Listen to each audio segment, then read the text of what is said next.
खुद को कर बुलंद इतना हर तकदीर से पहले, खुदा पूछे बनते इससे, बता तेरी रजा क्या है। हेलो एवरीवन, मैं अंकिता चौधरी स्वागत करती हूँ आप सबको मेरे चैनल इकोनॉमिक्स अकेडमी पे। जैसे कि आप लोग जानते हैं, हमने 12th स्टैंडर्ड का चैप्टर 3 का बी पार्ट जो है इलास्टिसिटी ऑफ डिमांड, इसको स्टार्ट किया है। इसका ऑलरेडी हमने लेक्चर 1 अपलोड कर दिया है। जिन्होंने नहीं देखा है प्लीज जाकर चेक करें, और जिन्होंने अभी तक मेरे चैनल को सब्सक्राइब नहीं किया है प्लीज सब्सक्राइब कर दे। आज हम क्या एक्सप्लोर करेंगे? आज हम एक्सप्लोर करेंगे measuring of price elasticity of demand. मतलब ये क्या है, हम लोग देखेंगे कि मेजर कैसे करते हैं प्राइस इलास्टिसिटी को। तो चलिए स्टार्ट करते हैं।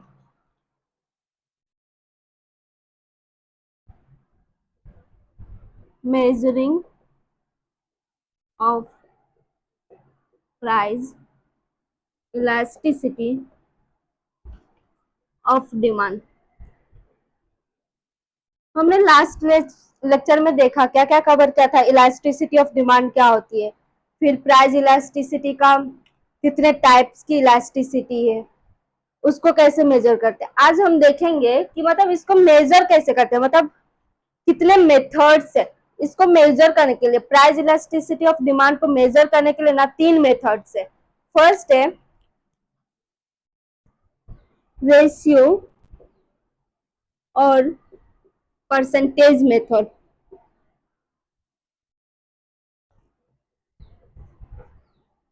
ये रेशियो और परसेंटेज मेथड क्या कहते हैं? ये कहती है कि पहले जो डिमांड थी या फिर पहले जो प्राइस थी, अब भी जो डिमांड है और अब भी जो प्राइस है, उसको एक दूसरे से माइनस करो और फिर जो नंबर्स बचती है ना उसको डिवाइड कर दो एक दूसरे से। मतलब क्वांटिटी डिमांड को डिवाइड कर दो प्राइस से। लेकिन कैसे? जितने चेंजेस हुई है उससे। मतलब पहले जो था, अभी एग्जांपल ले लेते हैं, पहले फॉर्मूला लिखते हैं। इसका ईडी कैसे निकलेगा? इलास्टिसिटी ऑफ डिमांड रेशियो और परसेंटेज मेथड से। ईडी का फॉर्मूला है परसेंटेज चेंज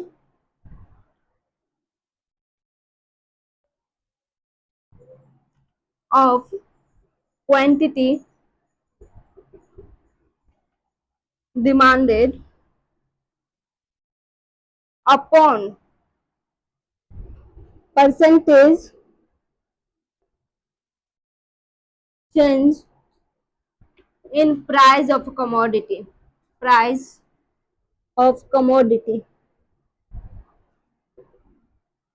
अभी देखो ये जो फॉर्मूला है, हम जिस फॉर्मूले से चेंज करेंगे ना, मतलब निकालेंगे, जिस फॉर्मूले से मेजर करेंगे प्राइस इलास्टिसिटी को रेशियो और परसेंटेज मेथड से, उसका फॉर्मूला क्या है? ED is equal to percentage change in quantity of demand upon percentage change in price of a commodity. मतलब जितना भी चेंज हुआ है उसको डिवाइड कर दो जितने भी चेंज हुआ है प्राइस उससे। तो पहले मानो 2024 में अपना क्वांटिटी जो था वो था 10, ठीक है, और प्राइस जो था वो था 2।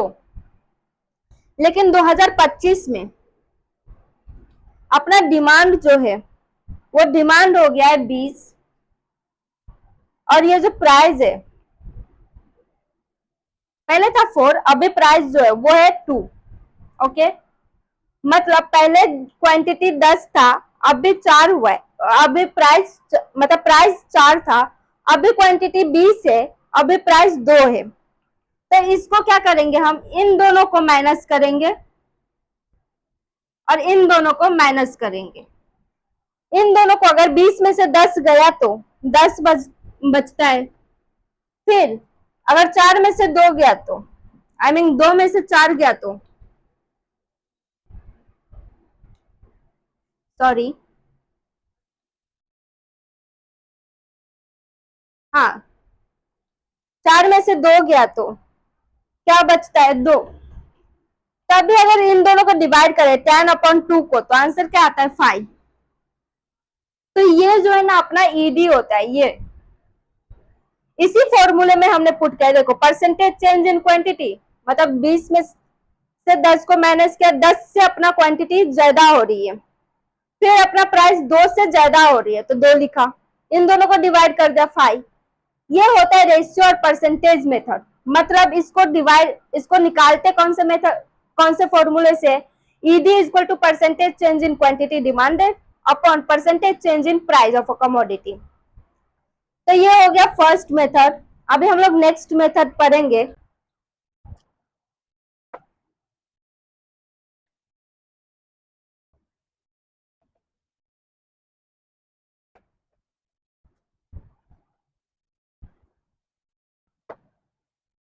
अभी हम लोग जो मेथड पढ़ेंगे उसका नाम है total expenditure method.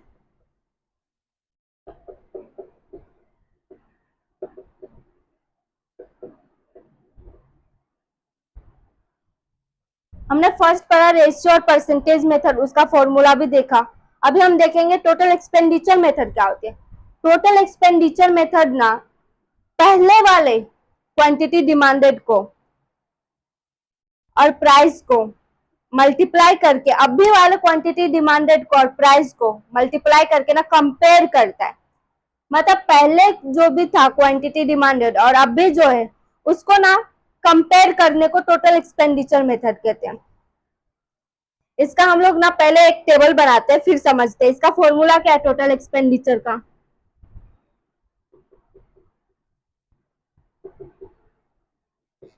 Price into quantity, तो हमारा टोटल एक्सपेंडिचर मिल जाता है। ये अपना फॉर्मूला है, प्राइस इनटू क्वांटिटी। अभी हम लोग एक टेबल बनाकर देखते हैं जो क्या होता है इसमें।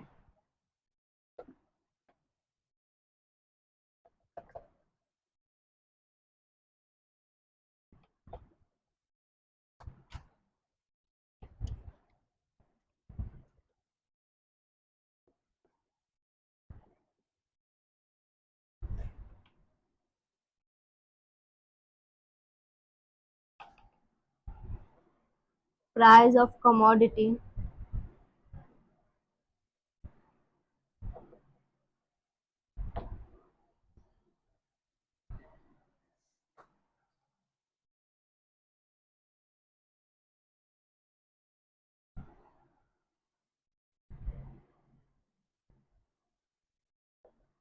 Quantity demanded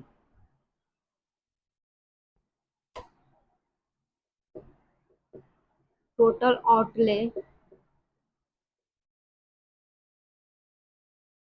elasticity of demand.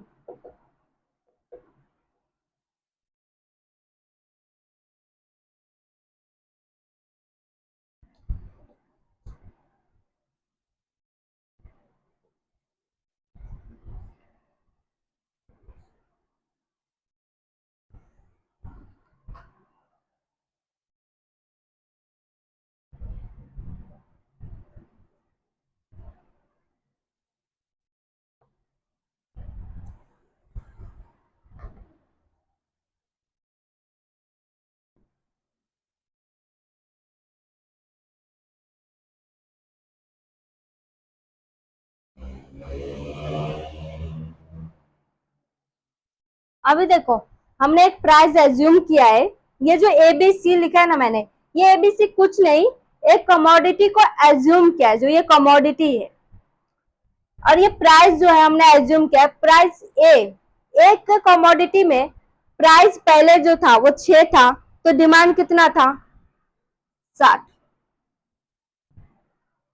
और अभी प्राइस जो है 5 है, तो डिमांड कितना होएगा, डिमांड, एक मिनट, पहले जो 6 था उसमें हम डिमांड कितना कर रहे थे, मान लो जो 10 डिमांड कर रहे थे, हम 10 किलो ले रहे थे। फिर ये जो 5 प्राइस हुआ, मतलब प्राइस जो कम हुआ तो हमने डिमांड बढ़ा दिया तो 20 हो गया। फिर वैसे ही 4 हुआ तो हमने डिमांड कर दिया 30, 3 हुआ तो डिमांड कर दिया 40, फिर 2 हुआ तो हमने डिमांड कर दिया 50, 1 हुआ तो 60 किलो डिमांड कर दिया। मतलब ऐसे ही अपना डिमांड बढ़ते जा रहा है। अभी टोटल आउटले हमने देखा कि टोटल एक्सपेंडिचर का फॉर्मूला क्या है, फॉर्मूला क्या था, प्राइस इंटू क्वांटिटी, मतलब इसको इंटू करना है, एक दूसरे से मल्टीप्लाई करते जाओ। 6 इंटू 10 60, 5 इंटू 20 100, 4 इंटू 30 120 होता है। और फिर ये 3 इंटू 20 भी, 3 इंटू 40 भी 120 होता है। 50 इंटू 2 100, 60 इंटू 1 60। अभी देखो हमने जो किया है, मतलब यहाँ पे मल्टीप्लाई वगैरह जो भी किया है, ये क्या बोल रही है, जो हम ना एक दूसरे, एक प्राइस को एक पहले वाले प्राइस को और पहले वाले क्वांटिटीज को अभी वाले क्वांटिटीज और प्राइस में कंपेयर कर रहे हैं। तो पहले जब हमने देखा था, जब हमने प्राइस इलास्टिसिटी का मेथड देखा, जो बता कौन कौन से मेथड्स होते हैं, तो हमने देखा कि प्राइस परफेक्टली इलास्टिक होता है, इन इलास्टिक होता है, यूनिटरी होता है। तो यूनिटरी क्या कहती थी? यूनिटरी कहती थी कि जब ईडी इक्वल टू 1 होता है तो यूनिटरी होता है, मतलब जितने प्रपोर्शन में अगर प्राइस चेंज हो रही है उतने ही प्रपोर्शन में अगर डिमांड भी चेंज हो तो उसको कहते हैं यूनिटरी। तो 20 डिवाइड बाय अगर 20 करे तो ईडी इक्वल टू कितना आएगा? 1। ED equal to 1।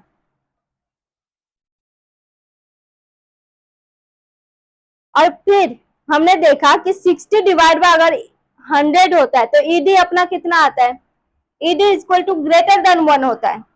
मतलब अगर आप डिवाइड करो ना 60 और 100 को, तो आपका जो आंसर आएगा वो ना 1 से ज्यादा आएगा, तो अपना डिमांड कितना हो गया? ज्यादा हो गया। फिर अगर 100 डिवाइड बाय 60 करोगे, मतलब आपका एक्सपेंडिचर अगर पहले से ज्यादा हो रहा है तो आपका ईडी ग्रेटर देन 1 होगा। अगर एक्सपेंडिचर पहले से कम हो रहा है तो ईडी आपका लेस देन 1 होगा। तो ईडी इक्वल टू 1 जब हुआ तब अपना क्या हो गया? Unitary elasticity. जब ईडी इज ग्रेटर देन 1 हुआ तो रिलेटिवली इलास्टिक डिमांड हो गया। ED equal to less than 1 हुआ तो अपना कितना क्या होगा? इन इलास्टिक ऑफ डिमांड होगा। तो ऐसे हम ना टोटल एक्सपेंडिचर को मेजर करते हैं, और उसको मेजर कैसे करते हैं? प्राइस इनटू क्वांटिटीज का फॉर्मूला लगाकर करते हैं। और फिर हम अगर आ गया ना आपको एग्जाम में, तो पहले आप ना इसको ना ऐसे टेबल बनाओगे, फिर एक्सप्लेन करोगे जो ये कैसे आया। ईडी इज ग्रेटर देन 1 क्या कहलाती है? Elastic, inelastic. ED is equal to 1 क्या कहलाती है? ईडी इज लेस देन 1 क्या कहलाती है? सबको ना आपको ना एक्सप्लेन करना पड़ेगा, तो ये एग्जाम्स में आती है। अभी हम नेक्स्ट पॉइंट देखते हैं।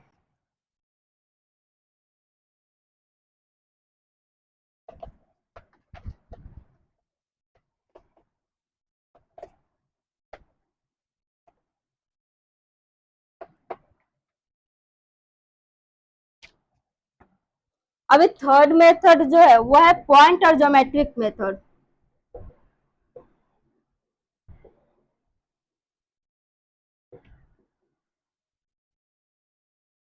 ये मेथड के थ्रू हम कैसे मेजर करते हैं प्राइस इलास्टिसिटी? ये मेथड ना हम क्या करते हैं, इस पे एक ग्राफ बनाते हैं पहले, और उसको ना पॉइंट टू पॉइंट प्लॉट करते हैं। मतलब हर एक जितने भी नंबर्स होगा वो प्लॉट करेंगे और फिर ग्राफ बनाएंगे, फिर मेजर करते हैं। तो ये मेजर करने का जो फॉर्मूला रहता है, इसका रहता है ED equal to lower segment of demand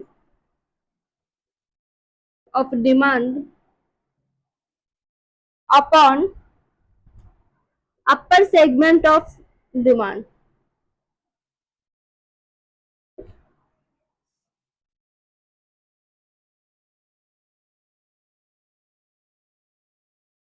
ये इसका फॉर्मूला है पॉइंट और ज्योमेट्रिक मेथड का।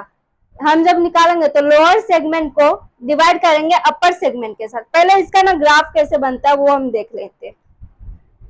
आप लोग जानते हैं एक्स एक्सिस क्या रिप्रेजेंट करता है और वाई एक्सिस क्या रिप्रेजेंट करता है, उसको ना छोड़ते हैं। अभी एक्स एक्सिस क्या करता है? क्वांटिटी डिमांड को रिप्रेजेंट करता है।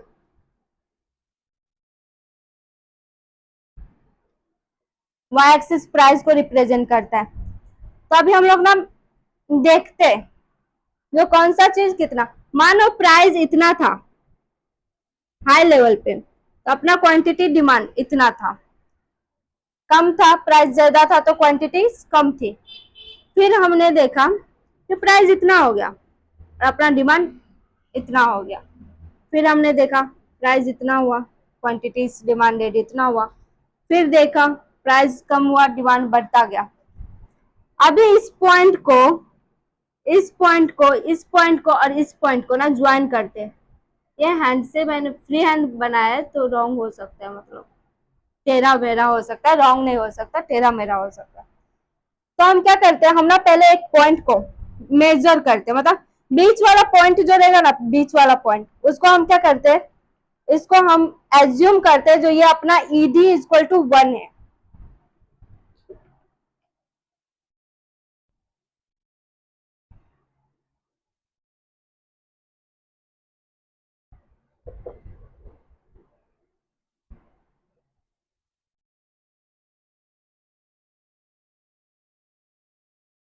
ये ईडी इक्वल टू 1 है।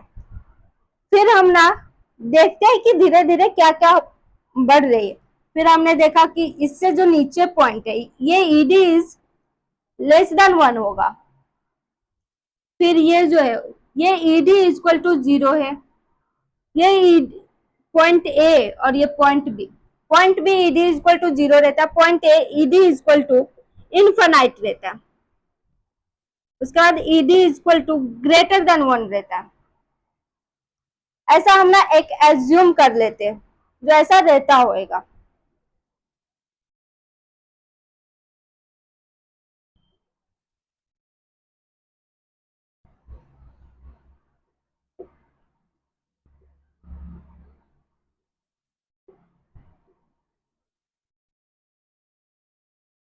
तो इसको मेजर कैसे करते हैं, हम पहले क्या देखते हैं, जो पहले ना ये वाला जो ग्राफ है, इस वाले पॉइंट को हम ले रहे, मतलब पकड़ रहे, तो इससे ऊपर कितने पॉइंट है, 2, और फिर इससे नीचे कितने पॉइंट है, 2। तो इसको अगर डिवाइड करें तो 1 आ रहा है, तो ये यूनिटरी है। ऐसे ही करके जैसे कि अगर हम इस पॉइंट को पकड़ते हैं, इस वाले को, तो इसके ऊपर कितना पॉइंट है, 3, और इसके नीचे कितना है, 1। कुछ ईडी मतलब 0.3 समथिंग आएगा इसका आंसर। तो ये लेस देन 1 है। ऐसे ही हम ना सबको पहले डिवाइड करते हैं, मतलब ऐसे ही एक पॉइंट को एज्यूम करते हैं, फिर डिवाइड करते हैं। लोअर सेगमेंट कौन सा रहता है, नीचे वाला, अपर सेगमेंट ऊपर वाला, अपर सेगमेंट को नीचे रखते हैं, लोअर सेगमेंट को ऊपर रखते हैं। तो ये पूरा जो रहता है ना, इसको ऐसे ग्राफ के थ्रू हम ना मेजर करते हैं।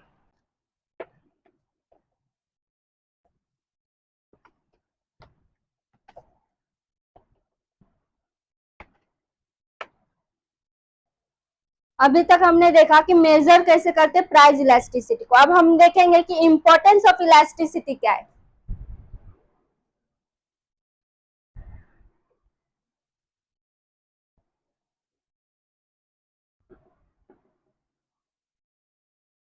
मतलब ये इलास्टिसिटी ऑफ डिमांड का इंपॉर्टेंस किसके किसके लिए है, किस किस चीज के लिए जरूरी होता है ये कॉन्सेप्ट।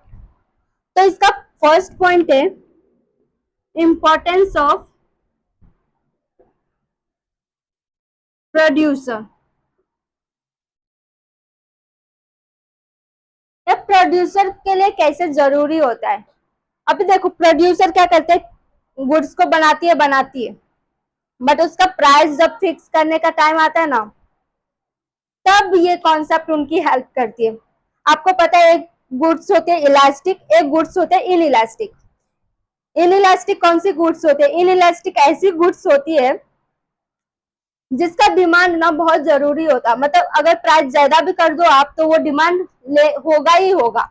जैसे कि कुछ मेडिसिन वगैरह होता है, कुछ रोज का मतलब सामान होता है, जैसे कि दाल चावल, ये सारी चीजें जो जीने के लिए जरूरी होता है, खाने के लिए जरूरी होता है, ऐसी सारी चीजें। या फिर कोई मेडिसिन जिसका डिमांड इन इलास्टिक हो, मतलब आप प्राइस ज्यादा भी कर दो ना फिर भी वो डिमांड होगा ही होगा, प्राइस ज्यादा होने की वजह से डिमांड नहीं कम होती। उस गुड्स को क्या कहते हैं, इन इलास्टिक। और इलास्टिक डिमांड किसको कहते हैं, इलास्टिक डिमांड ऐसी डिमांड होती है जिसका ना प्राइस के बढ़ने और घटने से उस डिमांड पे असर करता है, उसको इलास्टिक डिमांड कहते हैं। तो प्रोड्यूसर जब अपनी गुड्स का प्राइस फिक्स करने वाले होते हैं तो वो पहले ये चीज देखते हैं जो उन्होंने जो गुड्स बनाई है वो इलास्टिक गुड्स है या फिर इन इलास्टिक गुड्स है। अगर इन इलास्टिक गुड्स से, अगर प्रोड्यूसर ने इन इलास्टिक गुड्स बनाए हैं, अगर इन इलास्टिक गुड्स से उन्होंने देखा है, जो मैंने अगर मेडिसिन बनाया है तो इसके डिमांड पे ना असर नहीं करने वाली है प्राइस। अगर मैंने अपने गुड्स का, अपने मेडिसिन का प्राइस ज्यादा बढ़ा दिया, मतलब अगर वो मेडिसिन 100 रुपये में देता था, अगर ये बढ़कर 200 भी हो जाए ना, फिर भी लोग डिमांड करेंगे। क्यों? क्योंकि उनको उस टाइम पे मेडिसिन की जरूरत होती है, तो वो मेडिसिन खरीदेंगे ही खरीदेंगे। तो वो क्या करती है, वो ऐसे ना अपने गुड्स का ना पहले ना देखती है, जो कौन सी गुड्स उन्होंने बनाया है, अगर इलास्टिक गुड्स है तो वो प्राइस कम कर बढ़ा नहीं सकती, नहीं तो डिमांड उनका कम हो जाएगा। लेकिन जैसे वो देखते हैं ना प्रोड्यूसर लोग, उनका गुड्स जो है वो इन इलास्टिक गुड्स है, तो वो क्या करते हैं, अपने गुड्स की प्राइस ना बढ़ा देते हैं, जिनसे उनका प्रॉफिट होता है ज्यादा। जब उनका प्राइस रेज करेगा तो उनका प्रॉफिट भी तो होएगा उतना ज्यादा। जो गुड्स का दाम 100 रुपए था वो 200 हो गया, तो 100 का फायदा किसका? प्रोड्यूसर का। तो वो ना ये सारी चीजें को एज्यूम करती है, और फिर इलास्टिक ऑफ डिमांड को पहले एज्यूम करके फिर अपने गुड्स की प्राइस को डिसाइड करती है। इनइलास्टिक है तो वो प्राइस को ज्यादा कर देती है, उससे उनका प्रॉफिट होता है।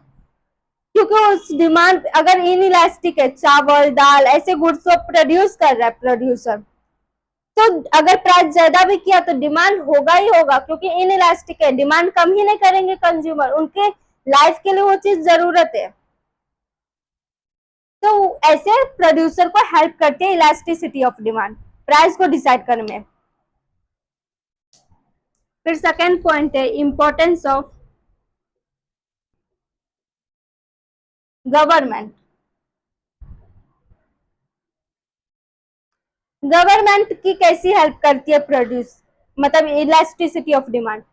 गवर्नमेंट भी ना टैक्स लगाने से पहले ये चीज देखती है, जो वो कौन सी गुड्स पे कितना टैक्स लगाए, वो भी ये चीज डिसाइड करती है। अगर इलास्टिक गुड्स है तो अगर उस पर ज्यादा हमने टैक्स लगा दिया तो लोग क्या करेंगे, उसका डिमांड कम कर देंगे।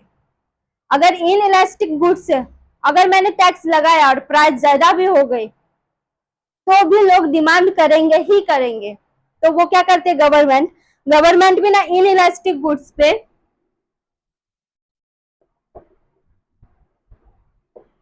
टैक्स ज्यादा इम्पोज करती है, मतलब ज्यादा लगाती है।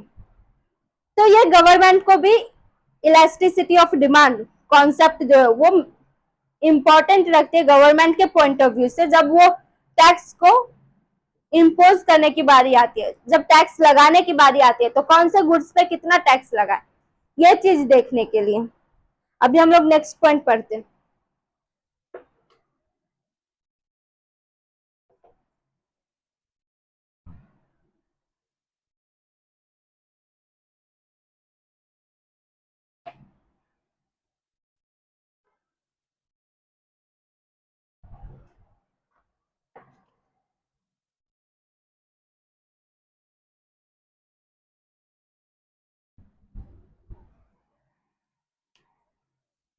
अभी है इंपॉर्टेंस ऑफ फैक्टर प्राइसिंग।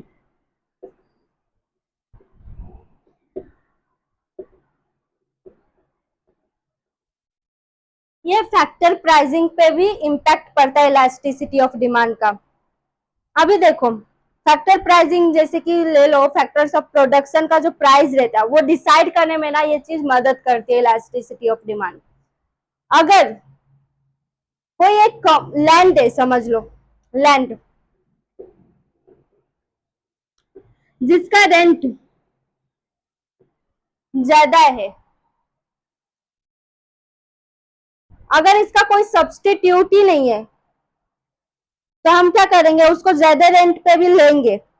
अगर हमें हमें उसका सब्सटीट्यूट मिल जाती है तो हम क्या करते हैं, उसको छोड़ के उसका कम रेट वाली सब्सटीट्यूट गुड्स ले लेते हैं। वैसे फैक्टर्स ले लेते हैं, जिसकी लेबर, लेबर एक फैक्टर्स ऑफ प्रोडक्शन है। तो वो जो लेबर का जब प्राइस डिसाइड होने वाली रहती है, वेजेस डिसाइड होने वाली रहती है, तो हम क्या देखते हैं, हम देखते हैं जो ये लेबर कितना डिमांड कर रहा है। फिर देखते हैं ये लेबर, हाँ 5000 एग्जाम्पल दे रही हूँ, 5000 पर डे पर मंथ मांग रहा है। ओके एग्जाम्पल है, 5000 पर मंथ मांग रहा है या फिर पर डे मांग रहा है, और उसके जगह पे वही काम देने वाला, मतलब वही स्किल वही सब कुछ है दूसरे के पास में, लेकिन वो बोल रहा है कि मैं 2000 पर डे या फिर पर मंथ कर सकता हूँ। तो हम क्या उस इंसान को हायर करेंगे जो 5000 मांग रहा है, या फिर जो 2000 मांग रहा है? जो 2000 मांग रहा है उसको हायर करेंगे। तो ये अगर सब्सटीट्यूट्स है किसी चीज का, तो हम क्या करते, सब्सटीट्यूट्स पे जाते और में और फिर अदर को हम रिप्लेस कर देते सब्सटीट्यूट से। तो ये फैक्टर प्राइसिंग को हेल्प करती है फैक्टर्स की प्राइस डिसाइड करने में। अगर वो इलास्टिक है, मतलब वैसा है जिसका सब्सटीट्यूट है, नहीं भी रहा तो भी चलेगा टैक्स, तो हम क्या करते हैं, हम उसको उसका प्राइस ज्यादा नहीं करते। लेकिन वहीं पे अगर कोई ऐसा फैक्टर्स है जिसकी जरूरत हमें है बहुत ज्यादा और उसका कोई सब्सटीट्यूट्स नहीं, तो हम उनको ज्यादा प्राइस पे भी रखते हैं। तो ऐसे इलास्टिसिटी ऑफ डिमांड हेल्प करते हैं फैक्टर्स प्रोडक्शन को, प्राइसिंग को, मतलब फैक्टर्स की प्राइस डिसाइड करने में। फिर इंपॉर्टेंस ऑफ फॉरेन गुड्स।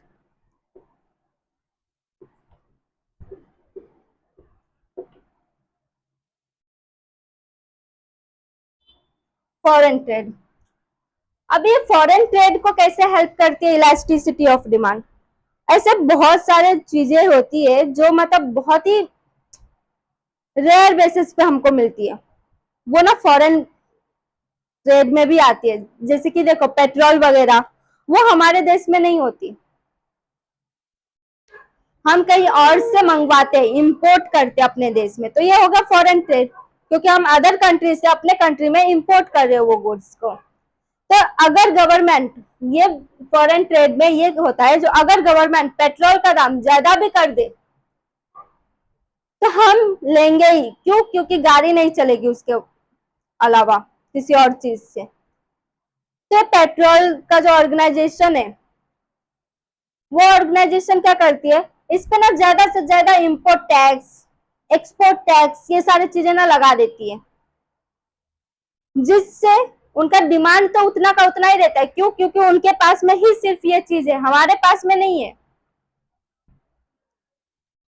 तो हम तो लेंगे ही, हम तो इंपोर्ट करेंगे ही, तो टैक्स वहां पे भी लगता है। फिर अपने देश में आने के बाद भी गवर्नमेंट क्या करती है, उसके ऊपर में इंपोर्ट टैक्स लगाती है, तो उससे और ज्यादा प्राइस ज्यादा हो जाता है।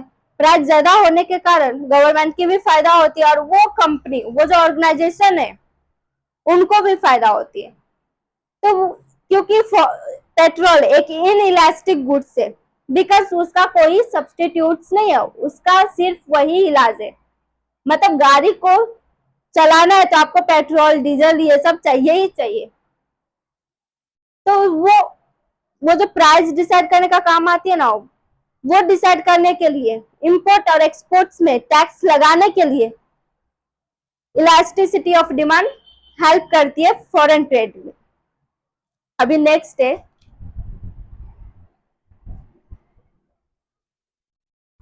Importance of public utilities. ये इंपॉर्टेंस ऑफ पब्लिक यूटिलिटीज जो मैंने अभी लिखा है, वो क्या होती है? पब्लिक यूटिलिटीज मतलब ऐसी कोई चीज जिसकी ना पब्लिकली मतलब डिमांड हो, पब्लिक को जरूरत हो वो चीज को, जैसे कि रेलवे हो गया, बस हो गया, ये सारी चीजें जो होती है, ये सारे ट्रांसपोर्टेशन की चीजें, जैसे कि रेलवे एग्जांपल ले लो, रेलवे, इसका प्राइस गवर्नमेंट डिसाइड करते। गवर्नमेंट क्यों नहीं इस रेलवे वगैरह को पब्लिक को दे, मतलब प्राइवेट कंपनीज को दे रही है? क्यों? क्योंकि ये एक इन इलास्टिक है, मतलब आपको कहीं पे ट्रैवल करने तो रेलवे की जरूरत पड़ेगी, पब्लिक को रेलवे की जरूरत पड़ेगी। ये एक इन इलास्टिक है, जिसके वजह से अगर ये प्राइवेट सेक्टर को चला गया, रेलवे की कंपनी, तो प्राइवेट सेक्टर क्या करेगी, ज्यादा से ज्यादा प्राइस लगाएगी, क्योंकि पब्लिक तो उसको यूज करेंगे ही, पब्लिक को उस चीज की जरूरत है ही। तो अगर प्राइवेट सेक्टर प्राइस बहुत ज्यादा हाई कर देगी ना, तो पब्लिक जो है ना अपने, उसको ना पूरा का पूरा एक्सप्लोइटेशन कर देंगे, मतलब वो ना पूरा का पूरा उससे ना चूस लेगा उसका पैसा, एकदम से बोलते हैं ना खींच लेना, तो पूरा प्राइस जो रहता है वो ज्यादा कर देंगे पब्लिक सेक्टर, जिसके वजह से अपने पब्लिक को, मतलब प्राइवेट सेक्टर ज्यादा कर देंगे जिसके वजह से पब्लिक को प्रॉब्लम हो। तो रेलवे जो सेक्टर है, जो कंपनी है, वो किसके पास में है? वो पब्लिक कंपनी के पास में, मतलब गवर्नमेंट सेक्टर के अंदर है। तो गवर्नमेंट क्या करती है, ऐसी बहुत सारी चीजें हैं जिनका ना इनइलास्टिक ऑफ डिमांड है, जिसके वजह से क्या करती है गवर्नमेंट, गवर्नमेंट क्या करती है, वो चीजें को अपने अंदर ही रखते हैं, मतलब अंडर द गवर्नमेंट ही वो कंपनी चलती है, प्राइवेट सेक्टर को नहीं देती, क्योंकि प्राइस वो लोग ज्यादा कर सकते हैं। इन इलास्टिक गुड्स की प्राइस प्राइवेट सेक्टर ज्यादा कर देती है, तो गवर्नमेंट क्या करते हैं, उस प्राइस को मेंटेन रखने के लिए वो कंपनी अपने पास में रखती है और पब्लिक को यूज करने के लिए देती है रीजनेबल रेट में। तो इम्पोर्टेंस क्या है इलास्टिसिटी ऑफ डिमांड की पब्लिक यूटिलिटीज में? गवर्नमेंट को यह चीज पता चलती है कौन सी गुड्स कितना प्राइवेट सेक्टर का होना चाहिए, कितना हमारा होना चाहिए, जिससे पब्लिक की यूटिलिटीज जो है उसको पूरा कर सके, वो जो पब्लिक को नुकसान ना हो।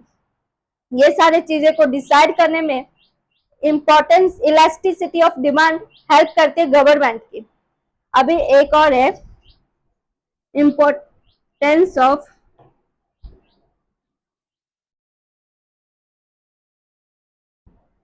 Proportion expenditure. ये इम्पोर्टेंस ऑफ प्रोपोर्शन एक्सपेंडिचर क्या है? जब गवर्नमेंट एक्सपेंड करती है ना हम लोगों पे, तो वो चीजें डिसाइड करते हैं वो जब लेते हैं ना टैक्स वगैरह इन इलास्टिक गुड्स से या फिर इलास्टिक गुड्स से, वही चीजें हम पे एक्सपेंड करते, तो उनको ये चीज पता कर चलती है जो कौन से चीज से कितना लेना चाहिए टैक्स और कितना लोगों पे एक्सपेंड करना चाहिए, कितने पोर्शन को एक्सपेंड करे और कितने पोर्शन लोगों से ले। तो इलास्टिसिटी ऑफ डिमांड हेल्प करती है इसे। तो आज हमने देखा कि मेजरिंग ऑफ प्राइस इलास्टिसिटी क्या होती है और फिर इंपॉर्टेंस ऑफ प्राइस इलास्टिसिटी क्या होती है। एक कॉन्सेप्ट बाकी रह गया, वो हम नेक्स्ट लेक्चर में करेंगे। अगर किसी को कोई क्वेरी हो तो कमेंट करें, वीडियो पसंद आया तो लाइक करें, दोस्तों के साथ शेयर करें जितना हो सके, और अगर मेरे चैनल को सब्सक्राइब नहीं किया है तो प्लीज कर दे अभी के अभी सब्सक्राइब। Thank you.